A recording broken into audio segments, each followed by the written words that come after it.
अस्सलाम वालेकुम। I am Naseebullah, BMC MBBS student and HSC scholar. देखिए, आज की इस वीडियो में हम मैथमेटिक्स एक और टॉपिक जिसे ऑर्डर कहते हैं, असेंडिंग ऑर्डर, डिसेंडिंग ऑर्डर, तो इसको हम समझेंगे। इसका कंसेप्ट क्या है और दूसरा इसके क्वेश्चन एचएससी के पेपर में किस तरह आते हैं और उसको सॉल्व कैसे करना है। तो इस पूरी वीडियो में हम इस बारे में डिस्कशन करेंगे। सबसे पहले अगर हम असेंडिंग ऑर्डर को देखें कि असेंडिंग ऑर्डर क्या है। Basically ascending order mean smallest to largest value, smallest value से लार्जेस्ट वैल्यू की तरफ जाना, छोटे से बड़े की तरफ जाना, इसे क्या कहते हैं? Ascending order. इसको उर्दू में तरतीब सऊदी भी कहते हैं।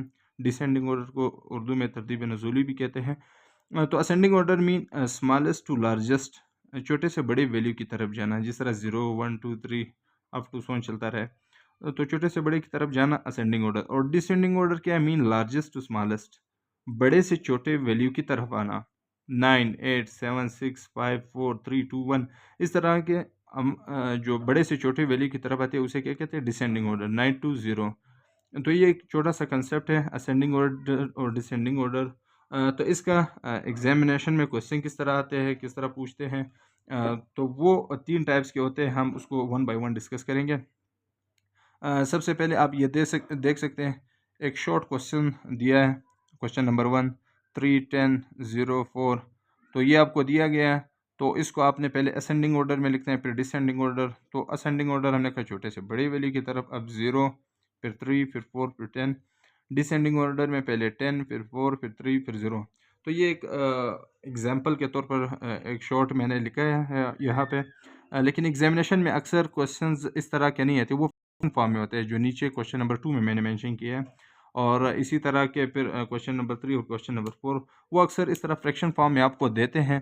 तो तब आपने जाके उनको बताना है कि इसमें असेंडिंग ऑर्डर क्या है और डिसेंडिंग ऑर्डर क्या है। इसके 3 फॉर्म हैं। एक में आपको डिनोमिनेटर इन्होंने सबका सेम दिया होता है, दूसरे में नोमिनेटर उन्होंने सेम दिया होता है, तीसरे क्वेश्चन में दोनों मिक्स होते हैं। तो हर एक को किस तरह सॉल्व करना वो वन बाय वन हम पढ़ेंगे अब। अगर हमारे पास डिनोमिनेटर सेम हो सबके, अगर डिनोमिनेटर हमारे पास सेम हो तो हमने नोमिनेटर को देखना है। जिसका नोमिनेटर छोटा होगा तो वो सबसे छोटी वैल्यू होगी, और जिसका नोमिनेटर बड़ा होगा वो सबसे बड़ी वैल्यू होगी।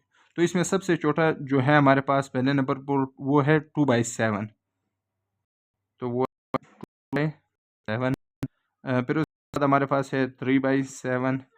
फिर उसके बाद है हमारे पास 5/7 और फिर उसके बाद है 6/7। तो इस तरह की यह तरतीब असेंडिंग ऑर्डर बनेगी, छोटे से बड़ी वैल्यू की तरफ। और डिसेंडिंग ऑर्डर 6/7, 5/7 और 3/7, 2/7। तो ये असेंडिंग ऑर्डर और डिसेंडिंग ऑर्डर जब हमारे पास डिनोमिनेटर हमारे पास सेम होंगे तो उस केस में। अब देखते हैं अगर हमारे पास नोमिनेटर सेम हो, नोमिनेटर अगर सेम हो, जिस तरह ये वैल्यू है 1 1 1 1, सब में से नोमिनेटर सेम है, तब हमने क्या कर तब हमने डिनोमिनेटर को देखना है। इस केस में जो डिनोमिनेटर जो सबसे बड़ा हो, डिनोमिनेटर वो हमारे पास सबसे ज़्यादा सबसे छोटी वैल्यू होगी। जिस तरह यहाँ पे 7 हमारे पास सबसे छोटी वैल्यू है, ये 1/7। फिर उसके बाद 1/5 सबसे छोटी वैल्यू होगी, फिर इसी तरह 1/4, फिर 1/2। यानी नोमिनेटर अगर हमारे पास सेम हो तब हमने डिनोमिनेटर को देखना है, और डिनोमिनेटर जो सबसे बड़ा डिनोमिनेटर होगा वो सबसे छोटी वैल्यू होगी। तो इस केस में हमारे पास जो है 1/7 ये सबसे छोटी वैल्यू होगी, फिर उसके बाद 1/5, फिर 1/4, फिर 1/2। तो ये असेंडिंग ऑर्डर छोटे से बड़ी की तरफ।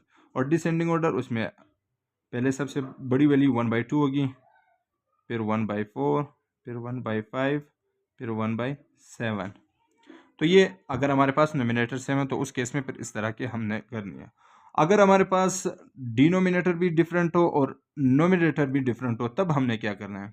तो इस केस में सबसे पहले हमने करना क्या है कि ये जो डिनोमिनेटर है इसको हमने सेम कर देना है। सेम किस तरह करने हैं? हम एलसीएम लेके, जिस तरह एलसीएम लेते हैं, तो एलसीएम लेके हम इसको सेम कर देंगे।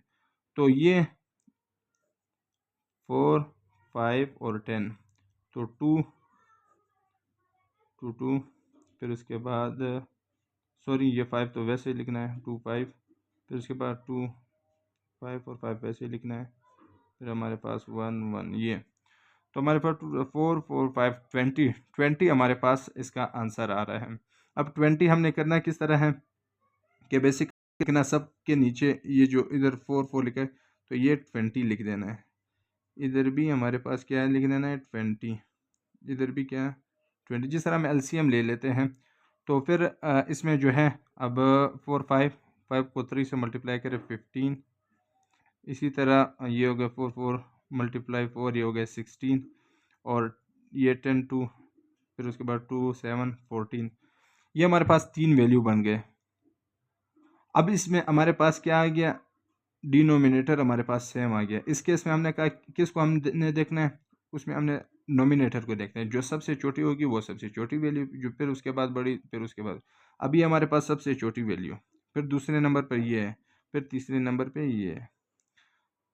तो इसका अगर असेंडिंग ऑर्डर और डिसेंडिंग ऑर्डर ये देखना हो तो उसके लिए फिर ये 14/2 हमने कहा सबसे छोटी, ये कौन सी थी, ये 7/4, तो असेंडिंग ऑर्डर में 7/4। फिर इसके बाद हमारे पास दूसरे नंबर पे ये 15/2, वो क्या है 3/4। फिर इसके बाद 4/5, और डिसेंडिंग ऑर्डर 4/5, 3/4 और 7/10। तो ये अगर दोनों केसेस मतलब हमारे पास डिफरेंट हो तो उस केस में फिर हम इस तरीके से उसको फाइंड आउट करेंगे। तो उम्मीद है कि आपको ये जो ऑर्डर, असेंडिंग ऑर्डर, डिसेंडिंग और इसके जो क्वेश्चन जिस टाइप के आते हैं समझ आ गई होगी। बाकी आप इसकी प्रैक्टिस, जितनी प्रैक्टिस पहले वीडियोस में भी है मैं आपको बताता था कि जितनी प्रैक्टिस आप करेंगे तो उसी तरह आपका क्लियर होता रहेगा। और इसके क्वेश्चंस हर साल 1 2 क्वेश्चन ज़रूर इस पोर्शन से आपके आ रहे होते हैं। अल्लाह हाफिज़, अस्सलाम वालेकुम।